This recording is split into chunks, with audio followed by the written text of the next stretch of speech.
Crystal City was an internment camp that housed all three Axis nationalities from mid-1942 to 1945. The camp interned approximately 4,751 internees. This includes 153 internees who were born in Crystal City.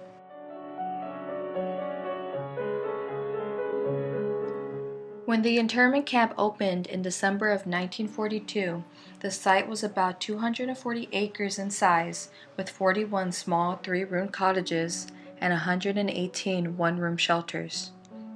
12 of the original cottages were left outside the fenced area for official personnel and their families. With the assistance of the first German and Japanese American internees, more housing units were constructed, about 61 duplex, 62 triplex, and 96 quadruple design barracks, along with 15 additional three-room cottages.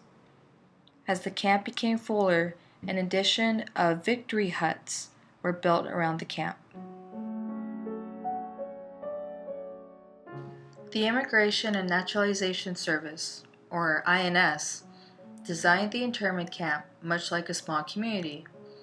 There were food stores, places of worship, a bakery, a beauty shop, a hospital, a school system, warehouses, and even administration offices. There was also a Japanese wrestling ring, a swimming pool, and 4 camp newspapers in English, Japanese, Spanish, and German.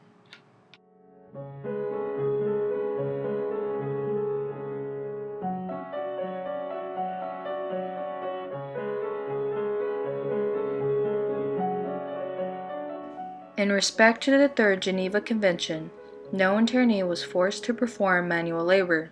For those who wanted to work, they were able to earn up to 10 cents per hour, $4 maximum per week. Jobs ranged from store clerks, hospital staff, librarians, laundry workers, shoe repairmen, janitors, and barbers.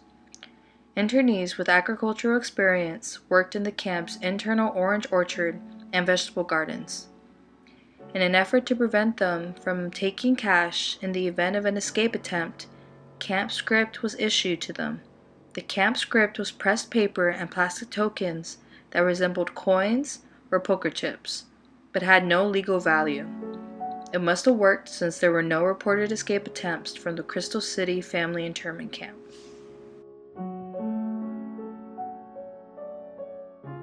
Thousands of German prisoners of war were sent to Fort Sam Houston from 1943 to 1945. The camp for the prisoners was established in a dot field on Sam Houston, surrounded by a double chain-link fence topped with barbed wire and watched over by military police and guard towers around the perimeter.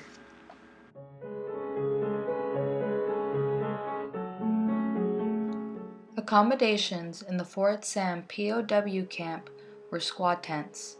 The classic, peaked, four-sided shelters set up over a wood frame on top of a platform, kept warm in cold weather by a pot-bellied stove within. The prisoners had to build more of these squad tents as more and more prisoners of war occupied the area. The camp held approximately 3,500 prisoners at its peak.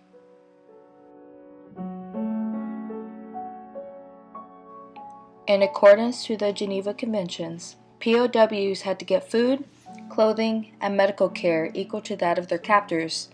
The camp had its own infirmary, a hospital, with an American military officer in charge. The POWs built their own barbershop, canteen, and tailor shop within the enclosure. In their leisure time, they played cards, soccer, and put on a variety of shows and operettas. Once the POWs became settled on camp, Many of them went to work, earning 80 cents an hour. Many were employed as carpenters, craftsmen, stonemasons, and farmers. There were a few escape attempts, but they were small and all occurred within 3 weeks. The escapees claimed that they were motivated by boredom, the need for privacy, or a desire to meet girls. Nothing truly malicious. In many ways, internees and prisoners of war lived in similar conditions when being held in Texas camps during World War II.